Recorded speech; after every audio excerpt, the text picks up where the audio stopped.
Hello everyone, welcome to my channel.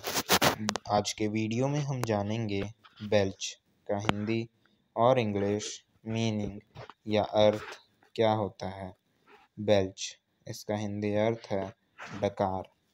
डकार वहीं इसका इंग्लिश मीनिंग है to let gas out from your stomach through your mouth with a sudden noise. To let gas out from your stomach through your mouth with a sudden noise. एक example से समझते हैं इसे।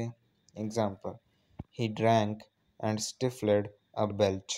यहाँ belch का मतलब है डकार। उदाहरण, उसने पी लिया और एक डकार को दबा दिया।